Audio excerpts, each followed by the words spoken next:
नमस्कार। आज देश की राजधानी दिल्ली ही नहीं बल्कि एनसीआर के कई शहरों में मौत की दुकानें खुली हुई हैं। ये कहने में कोई अतिशयोक्ति नहीं होगी कि दिल्ली और एनसीआर बारूद के ढेर पर बैठा है।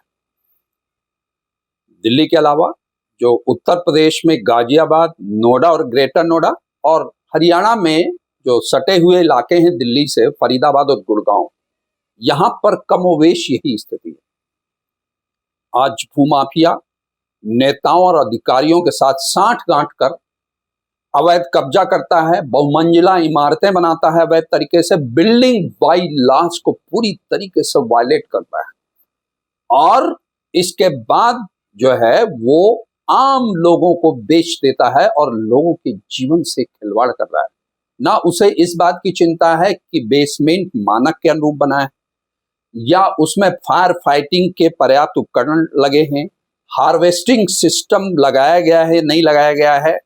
जो विभिन्न मानक है, उन मानकों की वो धज्जियां उड़ाता है, वो अधिकारियों और नेताओं की जेबें गर्म करता है और महंगे रेट पर आम लोगों को बेचकर वहां से गायब हो जाता है। अब इसके पहले मैं आगे बढ़ूं, मैं आपको एक बात बताना चाहूंगा कि जिस एक घटना घटी अभी हाल में दिल्ली में, दिल्ली के ओल्ड राजेंद्र नगर में एक कोचिंग सेंटर में बारिश होने के बाद उसके बेसमेंट में पानी भर गया जहां पर उसकी लाइब्रेरी थी और उसके बाद जो स्थिति बनी कि वहां पर कुछ छात्र तो बाहर निकल गए लेकिन 3 छात्र अंदर फंस गए और उनकी मौत हो गई। उसके बाद ये सवालिया निशान लगा सिस्टम पर कि आखिरकार वो बेसमेंट में लाइब्रेरी क्यों चल रही थी और उसको कंप्लीशन सर्टिफिकेट दिल्ली नगर निगम से कब मिला। ये सब जांच शुरू हुई और तमाम कारण गिनाए गए। सवाल आज यहाँ पर यह नहीं है, ना ये मेरा विषय है कि मैं इस पे बात करूं, लेकिन इसने एक बात अवश्य देखने के लिए बाध्य किया है कि आखिरकार दिल्ली एनसीआर में जिस तरीके से बिल्डिंग बाय लॉज की धज्जियां उड़ाई जा रही हैं, उसको अवश्य रिव्यू किया जाना चाहिए। और क्या खतरा है? भूविज्ञानियों का मानना है कि जो दिल्ली और एनसीआर है वो सेस्मिक जोन 4 में आता है। कहने का मतलब भूकंप के दृष्टिकोण से ये दिल्ली एनसीआर बहुत अधिक संवेदनशील है और अगर यहां पर भूकंप आता है तो किस तरीके से तबाही और किस तरीके से यहां पर जो है जो कहना चाहिए कि बर्बादी होगी, वो चिंतन करने के लिए, इस बात पर विचार करने के लिए बात बाध्य करती है। और जो हम बात करें, ये कई फॉल्ट यहाँ से दिल्ली से होकर के गुजरते हैं। एक दिल्ली हरिद्वार फॉल्ट है, एक मुरादाबाद दिल्ली फॉल्ट है और एक सोहना फॉल्ट है और सबसे अधिक जो है दिल्ली एनसीआर में बात करें तो जो गुड़गांव है, गुड़गांव भूकंप के दृष्टिकोण से सबसे ज्यादा संवेदनशील। उसका कारण है कि यहाँ पर 7 फॉल्ट होकर गुजरते हैं। फॉल्ट क्या है? फॉल्ट वास्तविकता यह है कि चट्टाने, जिन चट्टानों में जो भूकंप की तीव्रता है 6 रिक्टर स्केल पर जो है पैदा करने की क्षमता होती है। तो ये जो फॉल्ट हैं, ये फॉल्ट बताते हैं कि किस तरीके से ये इलाका पूरा संवेदनशील बना हुआ है। अब हो क्या रहा है कि जो किस तरीके से यहाँ पर भूमाफिया कब्जा करता है, तो यहाँ पर बेसिकली 2 तरीके से जो है अवैध निर्माण का काम होता है। एक तो तरीका है कि बिल्डर काम करते हैं और जो एथराइज इलाके जैसे कि नगर निगम का इलाका है, नोएडा की बात करें तो नोएडा अथॉरिटी है, ग्रेटर नोएडा अथॉरिटी है, गाजियाबाद अथॉरिटी है, जीडीए है, वहाँ काम करती है। और यदि फरीदाबाद और गुड़गांव की बात करें तो हरियाणा अर्बन डेवलपमेंट अथॉरिटी है। उनके इलाकों में वो जो है या जो ग्रामीण क्षेत्र के इलाकों में वो भवनों को बनाते हैं और भवन नियमावली का पूरी तरीके से पालन नहीं करते। जैसे बेसमेंट के मानक, भूकंप रोधी जो है जो नियम है उनका पालन किया गया कि नहीं किया गया, और दूसरा फायर फाइटिंग की क्या व्यवस्था है, वाटर हार्वेस्टिंग की क्या व्यवस्था है, ये सभी मानक के अनुरूप है या जो फ्लोर एरिया रेशियो है उसको मेंटेन किया गया कि नहीं, ये किसी भी तरीके से उसको वायलेट करके और अधिकारियों की जेबें गर्म कर और नेताओं को इसमें इन्वॉल्व करके, ये तीनों का नेक्सस है।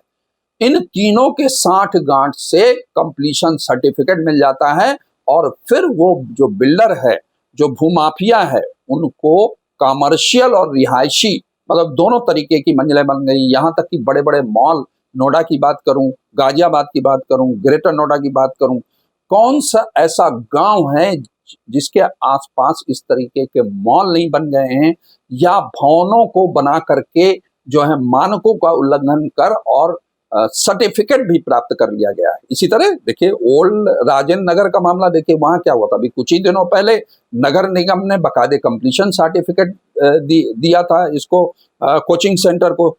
अब सब, और इसके अलावा दूसरा जो तरीका जो है अपनाया गया है, अब जो ये अथॉरिटीज हैं, अथॉरिटीज के एक तो अधिसूचित क्षेत्र हैं जहां पर सिर्फ अथॉरिटी ही भवन नियमावली को मंजूरी दे सकती है, नगर निगम ही दे सकता है, और उस तरीके से जो है अवैध कब्जा करके किया गया। दूसरा, गांव का जो तथा कथित जो है क्या बोलना चाहिए, लाल डोरा इलाका जिसे कहते हैं, लाल डोरा इलाका वो है नहीं। लाल डोरा, नोएडा की बात करूं तो बहुत कम ऐसे गांव हैं जहां जिनको लाल डोरा चिन्हित है जिनका, लेकिन बाकी लाल डोरा के नाम पर जो है अधिसूचित इलाका है। अधिसूचित से मतलब है जिसको अथॉरिटी में, ये चाहे फरीदाबाद की बात करें, गुड़गांव की बात करें, अथॉरिटी ने जिस इलाके को अधिसूचित कर दिया, नोटिफिकेशन कर दिया, उस जमीन को ना तो किसान बेच सकता है, ना भूमाफिया खरीद सकता है, ना बेच सकता है, ना उसमें निर्माण कर सकता है। लेकिन आज कौन सा ऐसा गांव है, कौन सी ऐसी जगह है जहां पर बड़े बड़े भवन नहीं बना दिए गए हैं, वहां पर पार्किंग की समस्या खड़ी हो गई है, पार्किंग नहीं उनके पास, आस पास के लोगों का अपने घरों में आना जाना मुश्किल हो गया है। तो ये सब जो है बनाने के बाद, और अधिकारी, ऐसा नहीं कि अधिकारी जो है ये सब देखते नहीं है, स्थानीय नेता ये सब देखते नहीं है, सब देखते हैं, लेकिन पैसे मिलते हैं इसलिए इसको इग्नोर करते हैं, उसकी केयर ही नहीं करते हैं, और ये सब जो है घालमेल चल रहा है, लोगों के जीवन से खिलवाड़ किया जा रहा है। मैं यहाँ पर एक चीज की और आपको याद दिला दूं कि 2018 में ग्रेटर नोएडा अथॉरिटी के क्षेत्र में शाहबेरी एक गांव है, जहां पर दो जो रिहायशी बिल्डिंग है, जो इस तरीके से मैंने बताया कि अवैध तरीके से जो बिल्डर ने उसका निर्माण किया, दो भवन थे अगल बगल जो रिहायशी हाई राइज बिल्डिंग थी, जो उन्होंने बनाया, बनाने के बाद वो ढह गई। जब ढह गई तो उसमें 2 महिलाओं सहित 9 लोगों की मौतें हो गई। तब ग्रेटर नोएडा अथॉरिटी के जो अधिकारी, उनकी तंद्रा टूटी। और तंद्रा क्यों टूटी? क्योंकि यह मामला मुख्यमंत्री योगी आदित्यनाथ तक गया। जब गया तो उन्होंने इसकी जांच के आदेश दिए और साथ ही कहा कि जो भी इस क्षेत्र में अवैध निर्माण किया गया है उसे ढाया जाए, ये आदेश दिए। और अथॉरिटी को कई अवैध निर्माण ढाने भी पड़े। लेकिन ये सब जगह ऐसा नहीं होता, ये बार बार ऐसा नहीं होता। हर गांव के आसपास नजर दौड़ाएंगे, बड़े बड़े कमर्शियल बिल्डिंग खड़ी हो गई हैं और बड़े बड़े मॉल बन गए हैं, और जब ये बनते हैं तब ये अधिकारी सोए हुए होते हैं, इग्नोर कर रहे होते हैं, और जब इनकी शिकायतें होती हैं या कई बार मीडिया में जो है ये खबरें आती हैं, तब छोटी मोटी कार्रवाई करते हैं, कुछ को चिन्हित कर लेते हैं जिनकी शिकायत हुई। सभी को उठाने की जरूरत नहीं है, क्योंकि जेबें गर्म हो रही हैं। जब अधिकारियों की जेबें गर्म हो रही हैं, स्थानीय नेताओं की जेबें गर्म हो रही हैं, तो वो इसके खिलाफ बिल्कुल कोई कार्रवाई ना करते हैं, ना करना चाहते हैं। लेकिन जब ऊपर से आदेश आता है, ऊपर से मतलब सरकार के स्तर पर जब शिकायतें होती हैं, तब जो है अथॉरिटीज उस पर सक्रिय होती हैं। देखिए, जैसा कि मैंने बताया कि जो भूविज्ञानी हैं उनका कहना है कि चूंकि सेस्मिक जोन 4 में है दिल्ली एनसीआर, अगर यहाँ पर 7.5 जो है रिक्टर स्केल के अनुसार 7.5 से ऊपर जो है भूकंप की तीव्रता होती है, तो ये स्थिति भी पैदा हो सकती है कि सिर्फ 20% ही बिल्डिंग बचे और सब जो है धराशायी हो जाए। कहने का मतलब, अगर जो है तीव्रता के साथ 7.5 रिक्टर स्केल से ज्यादा जो है भूकंप आता है, तो जो है यहाँ जो तबाही का मंजर है बहुत ही भयावह हो सकता है। अब सवाल ये उठता है कि आखिरकार इसके लिए दोषी कौन है? ये अधिकारी आखिरकार लोगों के जीवन से खिलवाड़ क्यों कर रहे हैं? ये अधिकार इन नेताओं और अधिकारियों को किसने दिया और क्यों नहीं ये जागते हैं? और स्थानीय विधायक और नेता आखिरकार क्या करते हैं?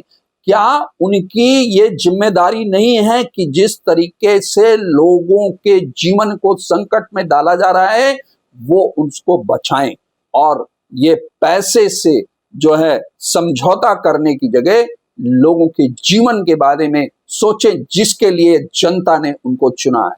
ये जो लोग इसको खरीदते हैं, भोले भाले लोग, कई बार उनको नहीं पता होता, कई बार पता भी होता है तो सस्ता खरीदने के चक्कर में भी ये गलती करते हैं और उनको इस तरीके से बताया जाता है कि ये पूरी तरीके से वैध है, चिंता करने की कोई जरूरत नहीं है, स्थानीय पुलिस उनकी मुट्ठी में है, अधिकारी उनके मुट्ठी में है। जब इस तरीके से भूमाफिया उनको समझाता है तो लोग ऐसे भूमाफियाओं के चंगुल में फंस करके और इनको खरीद लेते हैं, अपनी दुकानें खोल लेते हैं, अपने कमर्शियल कार्यालय यहाँ खोल लेते हैं।